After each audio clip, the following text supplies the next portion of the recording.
নমস্কাৰ, মোৰ ইউটিউব চেনেললৈ আপোনালোকক স্বাগতম জনাইছোঁ। আজিৰ ভিডিঅ'টিত আমি আলোচনা কৰিম দেওলাংখুই নামৰ উপন্যাসখনৰ বিষয়ে। এই ভিডিঅ'টোত উপন্যাসখনৰ প্ৰত্যেকটো ৰহস্য উদ্ঘাটন নকৰি অতি চমু আলোচনা আগবঢ়াবৰ চেষ্টা কৰিম।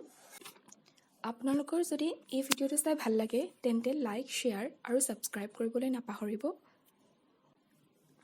অসমীয়া উপন্যাস সাহিত্যত বিশেষ স্থান দখল কৰিবলৈ সক্ষম হোৱা ডক্টৰ ৰীতা চৌধুৰীৰ দ্বাৰা ৰচিত দেওলাংখুই এখন বুৰঞ্জীমূলক উপন্যাস।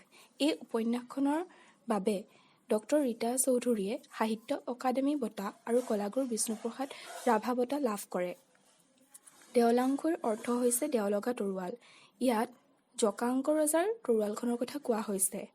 ৰজা প্ৰতাপ চন্দ্ৰৰ আৰ্য অহংকাৰ তথা সন্দেহবাদী চৰিত্ৰই উপন্যাসখনৰ প্ৰত্যেকটো চৰিত্ৰলৈ কঢ়িয়াই আনিছে বিপৰ্যয়। তেখেতৰ অহংকাৰৰ কুফল ভোগ কৰিব লগা হৈছে তেওঁৰ পত্নী চন্দ্ৰপ্ৰভা, গোভা ৰজা সাধু কুমাৰ, প্ৰতাপ চন্দ্ৰৰ পুত্ৰ মৃগাংক বা আৰিমত্ত, প্ৰতাপ চন্দ্ৰৰ মাতৃ যাজ্ঞৱল্লীকে ধৰি সকলোৱে। প্ৰতাপ চন্দ্ৰই বিনা দোষত তেওঁৰ পত্নী চন্দ্ৰপ্ৰভাক ত্যাগ কৰি গোভা ৰজা সাধু কুমাৰক অৰ্পণ কৰে, যাৰ ফলত নিৰ্বাসিত ৰাণী চন্দ্ৰপ্ৰভাই সাধু কুমাৰৰ লগত ভৰি দিব লগা হয় গোভা ৰাজ্যত। গোভা দেশৰ মানুহে দুহান মিলি আঁকোৱালি লয় চন্দ্ৰপ্ৰভাক। চন্দ্ৰপ্ৰভাই প্ৰথমবাৰৰ বাবে দেখে এনে এখন দেশ য'ত ৰজাতকৈ ডাঙৰ সমাজ। প্ৰতাপপুৰৰ ৰজা প্ৰতাপ চন্দ্ৰৰ আছিল আৰ্যগৰ্ব, মাতৃৰ প্ৰতি লোভ আৰু আনক ভৰিৰ তলতীয়া কৰি সুখ পোৱা স্বভাৱ। আনহাতে গোভাৰ ৰজা আৰু প্ৰজাসকল আছিল মাটিৰ মানুহ। গোভাৰ ৰজাই চন্দ্ৰপ্ৰভা আৰু প্ৰতাপ চন্দ্ৰৰ পুত্ৰ মৃগাংকক তুলনীয়া সন্তান হিচাপে গ্ৰহণ কৰিছিল আৰু তেওঁক ৰাজসিংহাসনত উত্তৰাধিকাৰী ৰূপে স্থাপন কৰিবলৈ আজীৱন অবিবাহিত হৈ থকাৰ সিদ্ধান্ত গ্ৰহণ কৰে। স্বামীৰ সন্দেহ আৰু তিৰস্কাৰৰ বিষাদ বুকুত বান্ধি ফুৰা চন্দ্ৰপ্ৰভাক হৃদয় জয় কৰিছিল গোভাবাসীয়ে নিজৰ মৰম আৰু শ্ৰদ্ধাৰে। ফলত চন্দ্ৰপ্ৰভাই নিজৰ নাম সলনি কৰি চন্দ্ৰপ্ৰভাৰ পৰা কনচাৰী হৈ চিৰজীৱন গোভাতে থকাৰ সিদ্ধান্ত গ্ৰহণ কৰে। ৰজা প্ৰতাপ চন্দ্ৰৰ দৰে তেওঁৰ পুত্ৰ আৰিমত্তৰ আছিল বিজয় তৃষ্ণা। পত্নী ৰত্নাৱলীৰ উচতনিত তেওঁ আক্ৰমণ কৰে প্ৰতাপপুৰ আৰু অজানিতে তেওঁ হত্যা কৰে নিজৰ পিতৃক।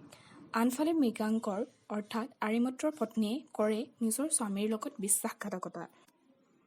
এই বিশ্বাসঘাতকতাৰ ফলতে মৃগাংকৰ পুত্ৰী লখাই তৰা আৰু পত্নী ৰত্নাৱলীৰ হয় কৰোণ মৃত্যু।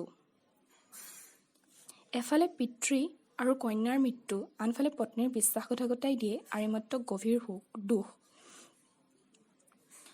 আৰিমত্তই মনৰ দুখত গুচি যায় তুমৰ পাহাৰলৈ আৰু ইয়াত তেওঁ প্ৰাণ হেৰুৱাব লগা হয় জকাংকৰ হাতত।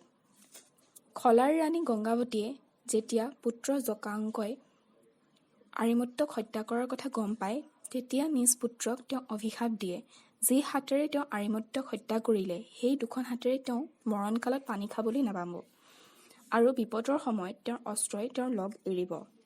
মাতৃৰ অভিশাপৰ ফলত সঁচাকৈ জকাংকই বিপদৰ সময়ত হেৰুৱাব লগা হয় দেওলাংখুইখন। যি হাতেৰে তেওঁ ৰজা আৰিমত্তক হত্যা কৰিছিল সেই হাতেৰে তেওঁ মৰণৰ সময়ত পানী এটুপিও খাবলৈ নাপায়।